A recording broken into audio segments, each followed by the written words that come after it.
پاکستانیوں، اگر ہم پاکستان کے ٹیکسز کا ملاحظہ کریں تو سب سے پہلے ہے انکم ٹیکس، پھر ہے جنرل سیلز ٹیکس، پھر capital value tax, value added tax, central sales tax, service tax, fuel adjustment charges, petrol levy, excise duty, customs duty, octroi duty اور اس کو آکٹرائے ٹیکس بھی کہا جاتا ہے، ٹی ڈی ایس ٹیکس یعنی tax deduction at source, employment status indicator tax جس کو ای ایس آئی ٹیکس بھی کہا جاتا ہے، property tax, government stamp duty اور آبیانہ tax on water for agriculture land, عشر، زکوٰۃ جو کہ ڈیڈکٹ ہوتی ہے آن منی فرام دا بینکس، اور ڈھال ٹیکس، لوکل سیس،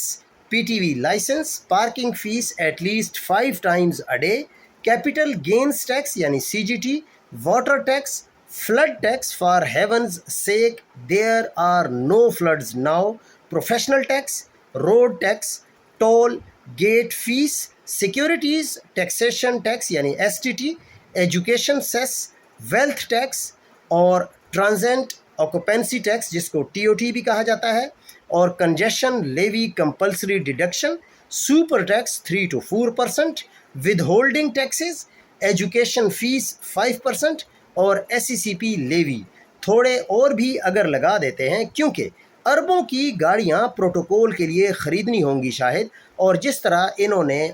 اب اپنے لیے جہاز بھی خرید لیے ہیں تو کچھ اور ٹیکسز لگانا ضروری ہیں۔